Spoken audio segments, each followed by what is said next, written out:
Welcome back to another episode of That's Business. Today's guest, Andrea Davis, is a workforce management leader and the founder of Linked Workforce LLC. With over 16 years of experience, she drives organizational success through impactful resource and workforce management transformation. Her expertise spans people, technical, and talent management leadership, specializing in resource management, global operations, workforce planning, and DEI initiatives.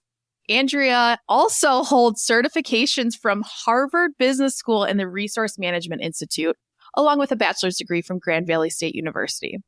Andrea, thank you so much for being a guest on the podcast today. I'm so excited to talk through a lot of these fun topics. Let's throw it back first. Did you know you always wanted to be in a people-facing role growing up, or what did you want to be when you grew up, if we're going to take it like that? So the funny part is I wanted to work with dead people. Nice. Oh, we're going to vibe. Let's go. So I thought I was going to be a forensic scientist. That was what my trajectory was. And Okay. I love science. I was really focused on it. I was interested in like the discovery and learning how and, and why someone has passed away. So, no, it was not going to be in a people-focused role at all. I guess it was people-focused. It was people-focused, yeah. But in a different way than I do work with people today. So yeah, it's very interesting because totally different trajectory. So fun facts, I went to Penn State and I wanted to go to Penn State for forensics because they have one of the best programs in the U.S. So I vibe with you. Yes. Okay. We want to work with dead people. Where did the fascination come from? And when did we decide maybe not, maybe I don't? So lots of Lifetime movies is what came in the 90s and early 2000s. And like Forensic Files. I used to be obsessed with the show Forensic Files, and I would watch it all the time. And so that was where my interest was sparked through watching that all the time. And then, so this is going to be really, I'm just going to say it, but I found out, this is a doctor who does this. I got intimidated. I was like, I didn't plan on going to medical school. I planned on like following this. And this is just like the ignorance of not understanding like higher education and that. And so once I understood that, I was like, it kind of intimidated me. That's really what happened. And I was like, I don't know that I can do that. And I just pulled out. So not a good reason at all. Operating from a place of fear. Hey, one of the other iterations of life was to be a therapist.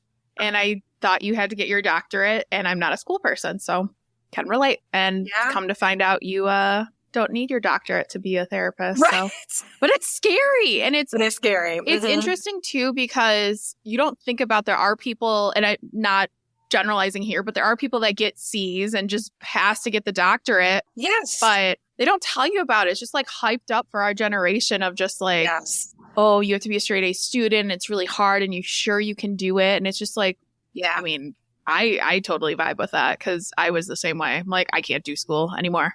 Yes, it hits your insecurity and you feel like you might fail at it. And so, or it might not be okay. And that now is so funny because I look back now and I'm like, I'm doing all these higher ed. I'm literally doing a course with Cornell as we speak right now because I want to continue. My whole vibe is to make sure that I'm, continuing to educate myself and learn and up my game. So if I would have known now what I known back then, I would have totally went through, because I still have a passion for it. I still love it.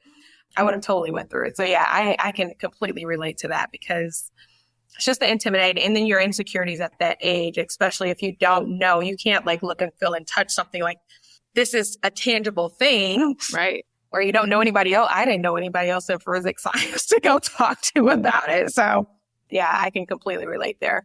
Yeah, I was lucky. I had a forensics class in high school and he was awesome. And he's the reason I even found Penn State because it wasn't even on my radar being from Michigan. But yeah, super interesting. So how do we identify what career path we wanted to take from there?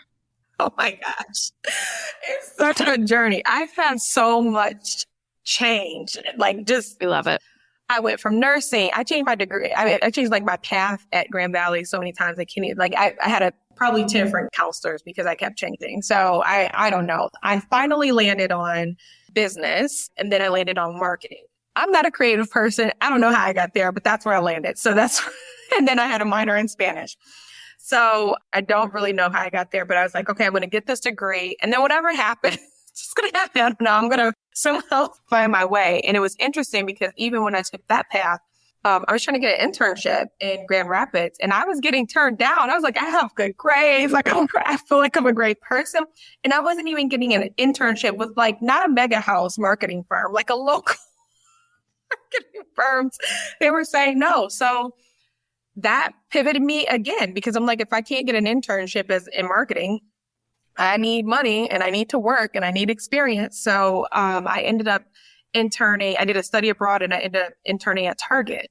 And so another pivot, nothing to do with marketing. It's okay. And how you're supposed to decide at 18 years old what you want to do for the rest of your life is still wild to me. It's so wild. Yeah. So we go into the marketing route. Do we stay with Target, or what happens at that point in life? Another pivot. So I thought I was going to Target, had an offer full time, graduated from college. Right before I graduated, I got an invitation to go to the MBA. They have like this recruiting event that's an invite only, and it was in Chicago. So I was like, okay, I'm going to go there. We'll just see. I don't even know what the roles are that they have. And I got recruited by a couple different teams. And I ended up, the Orlando Magic flew me out to kind of look and bring me like, do sales for their team. And that, again, sales not on the trajectory. I don't know how I get here. So I get down there and I'm like, oh, beautiful weather all year round in Florida. Great time. They were building a new arena at the time when I graduated. So I moved to Florida and I worked for the NBA. Made a very small salary. I think my salary was like $16,000. You had to make the rest in commission. And that was just not the hustle for me. So it's just, this is not it. Called Target back. I moved back. I was only there for a year, moved back to Michigan, went to work for Target. And that's when I started my HR career, because they put me in an HR, what is an equivalent to an HR business partner role in a store at the time. And so that's how I started.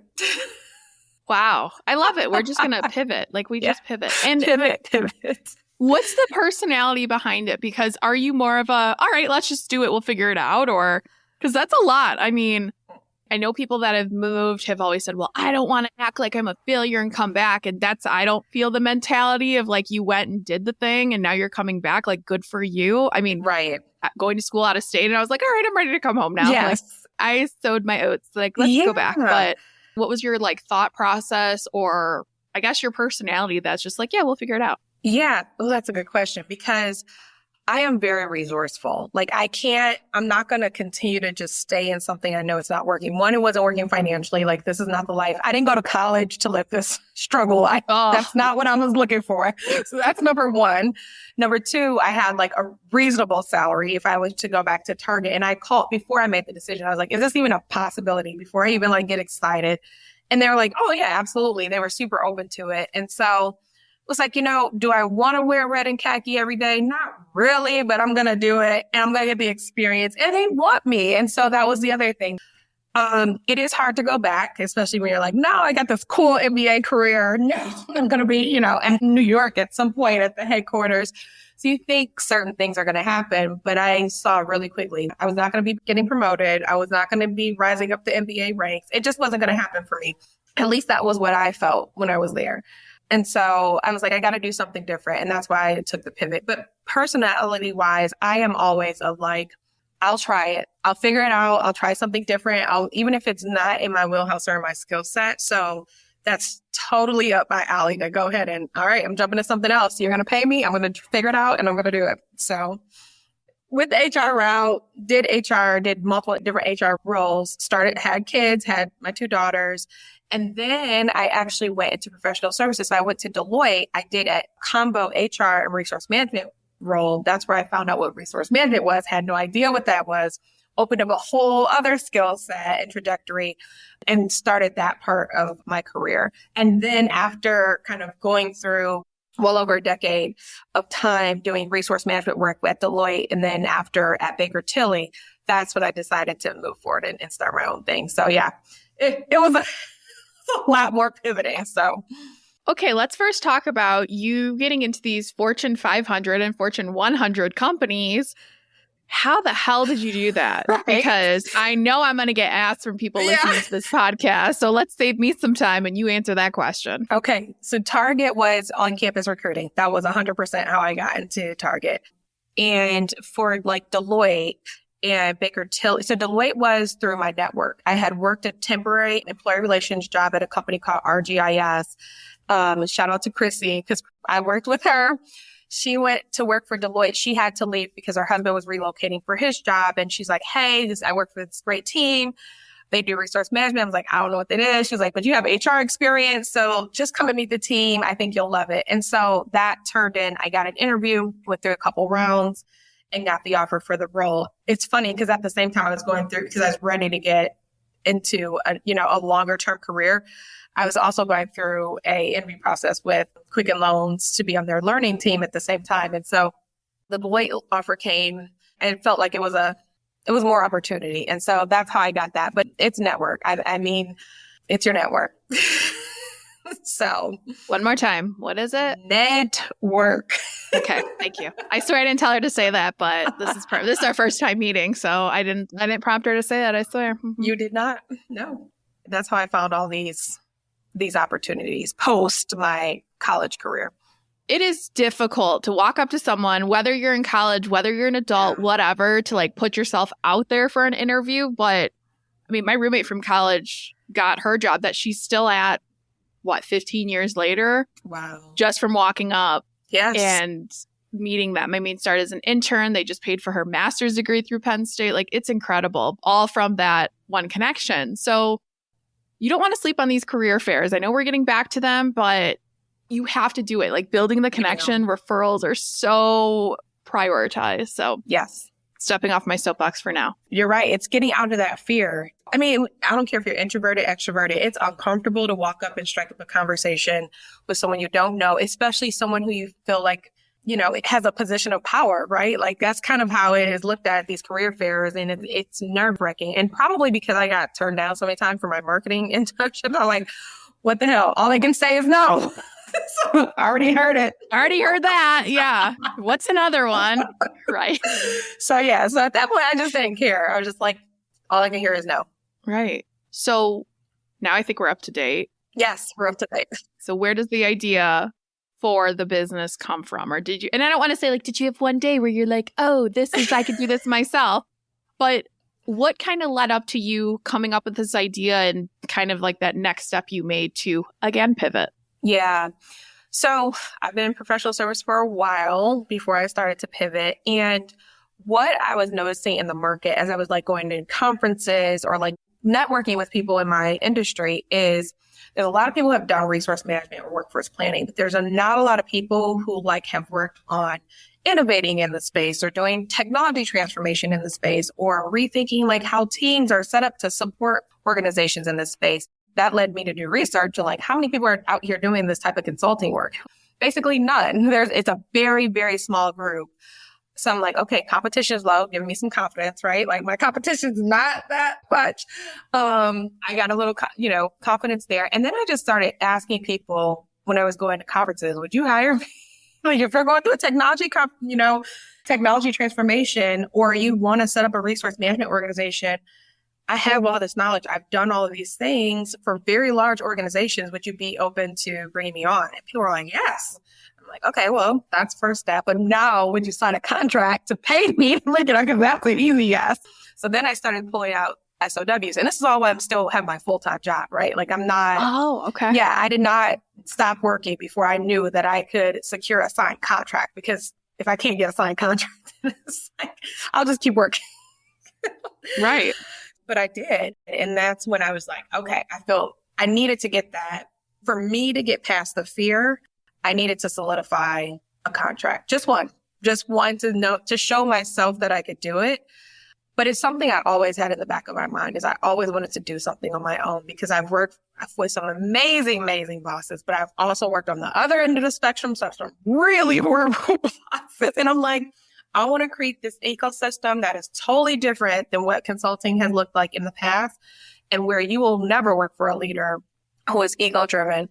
You're going to work for a person that is really trying to bring the best out in you, uplift you, and also get, drive to what we're all here to do, and that's to make money to live a great life. So that's really what I'm trying to do. And that was my driving factor. So when did we decide we're going to take this full time? So I established the LLC in March of 2023, last year, when I started to think about it. The funny part is I originally started with a partner. Oh, okay. That didn't work out, which was totally fine. And so that person decided to stay in the corporate environment. And again, I think there was some fear there, like operating out of fear, and that was totally fine. But I was ready to go. So when you're not ready to go, then I got to go. So started that again, like I got a client before I left. And then I was transparent with the organization I was working with at the time. I'm like, hey, I started this. I don't want there to be any conflicts, and providing that transparency. And, I will be leaving. So let's talk about like that transition plan. And then I officially, September 15th will be my 1-year anniversary of officially being out of corporate. September 15th, 2 days ago? Yep. That was my anniversary. Mine's September 16th. So look at that. That's so funny. Yes. Oh my God. That's hilarious. Yes. Oh my gosh. I did say it will be. It is already the 17th. You're right. Happy 1 year. Thank you. Oh my gosh. I just know because there's birthdays in my family this week. Otherwise, I wouldn't know what day it is. So don't feel bad. Yep. Now, something that I think a lot of people are fear-based, how the hell you manage family, kids, working full-time, starting your own business. So what did that time frame look like? If you feel comfortable telling us the good, the bad, and ugly, because I know for me, there was a lot of ugly, and all I had was a dog and a partner at the time when I started. So I did not have a whole lot to, keep alive and do all that. But what was that like? I mean, it's fear. It's fear of failure. It's fear of like, I'm making really good money in my corporate job. I have a lot of benefits in my corporate job. Like there's a lot of these things. And I really had to sit down with myself and like, if I don't do it now, when am I going to do it? Like, what is going to push me? And I'm like, no, I'll be 60 years old, looking back and saying, well, I should have did it 20 years ago, And so for me, it was like, get my husband on board. And so I had a conversation with him. He was very, very supportive, which I think is super important. Like if he was not supportive, this would not work because now there's conflict in the home. So for me, the part that helped me kind of push me over the edge is the support I had at home. To say like, yes, do it. If you fail, you'll go get a job. That's fine. Right. We'll figure it out. You'll go get a job and we'll figure out what's next. I also have 3 kids. So I have a 15, 13, and a 4-year-old. So they're going through transitions. I have a high schooler, middle schooler, and elementary. Yep. So every age group, which is ridiculous. I know. So I'm very busy with that. And the other thing is I don't miss their stuff. Like my oldest plays volleyball. My daughter does competitive dance. My son is, I don't know, the flavor of the week, whatever he's doing. I don't know. It was tennis. I don't know. We're going to try something else. So it's important for me to show up for them. So I also set boundaries so that I am able, like my daughter today has a volleyball game at 5:30. I will be there. So being intentional about the boundaries. And I learned that in corporate, to be honest with you. So that was how I was like, I want to go into this very intentional and not go in and burn myself out in the first year because it's what I hear all the time. But I would say the ugly part is you just don't know what's around the corner when you're starting your own business. I have lessons learned of capital. Like I should have got my capital for my business while I was still working a W-2 job. Lesson learned for anybody looking to, let me say that again. While you're working a W-2 job, if you want to start a business, get your capital before you leave your W-2 job. It will make your life a lot easier. So that's one, because access to capital is tough in your first 2 years. Most banks and folks want 2 years of history in your business before they'll give you any type of line of credit or loan. So that is very tough. I didn't know that. We're treading through those waters and you need it to scale. I mean, the fact is you need capital to be able to scale. So that's tough. I mean, I tell this story all the time. This first holiday season, so like December, January, I hadn't thought like, hey, you're probably going to get paid late because your clients are closing their books. You're trying to close your books. No one's been paid in February. So you're going to have like 3 months of work that you're not going to get paid for. And that sucked. So my January and February was very difficult financially, personally, and for the business.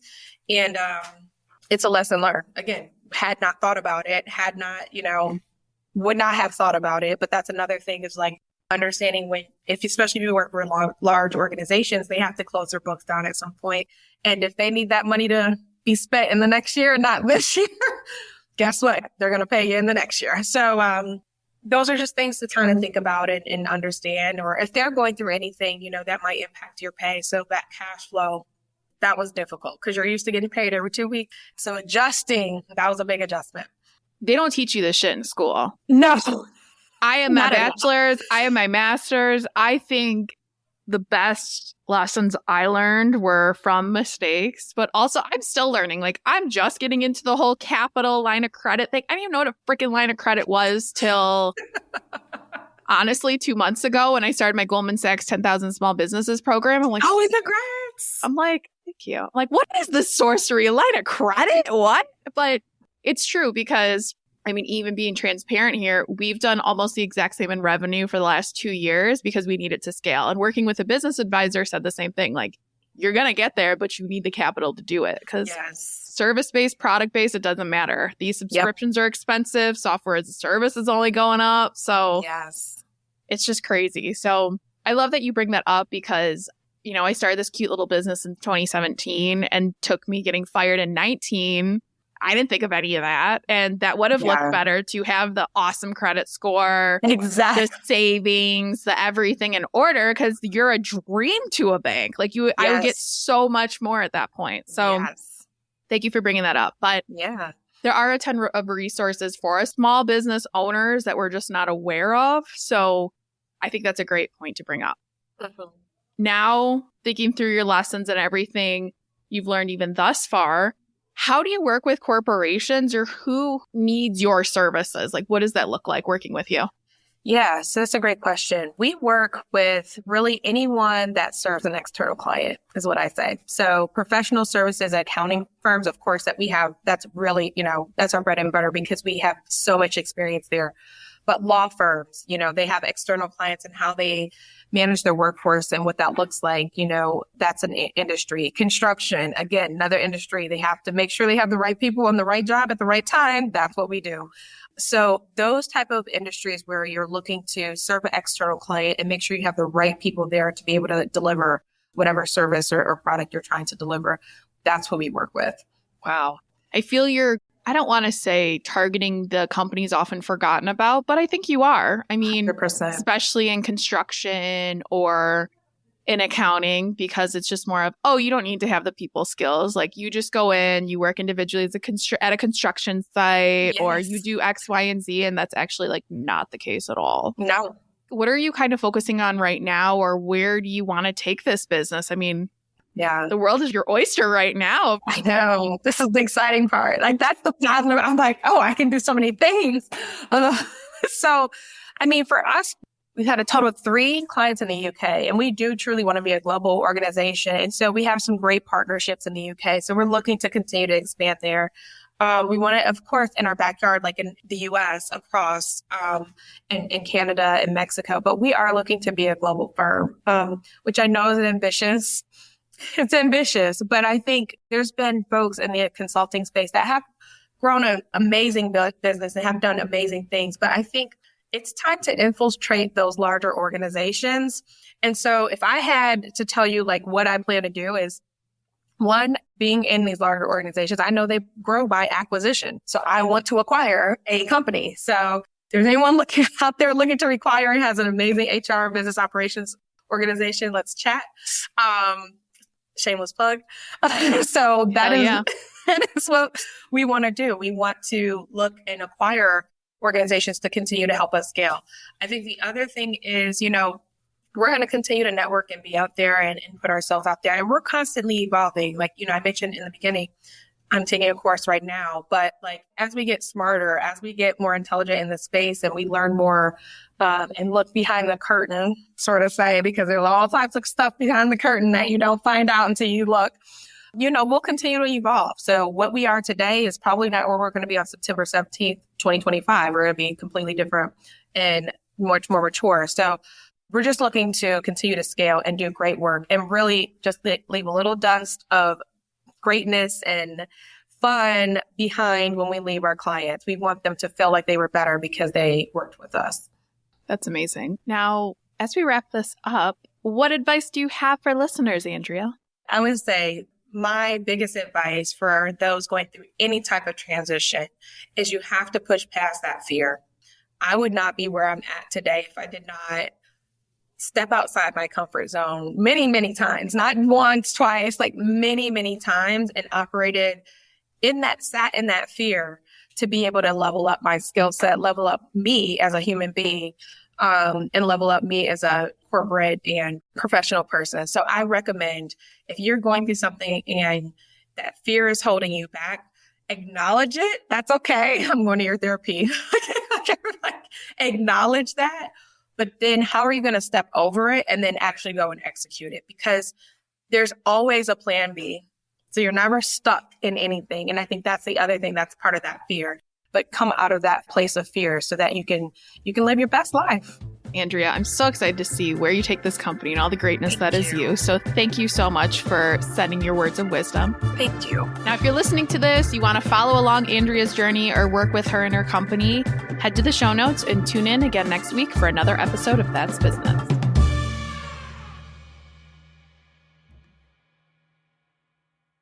If you're looking for a career change and you're not sure where to start, the Resume Rescue can help. Sure, there's no such thing as the perfect fit for everyone, but here at the Resume Rescue, we're on a mission to find the perfect solution for you.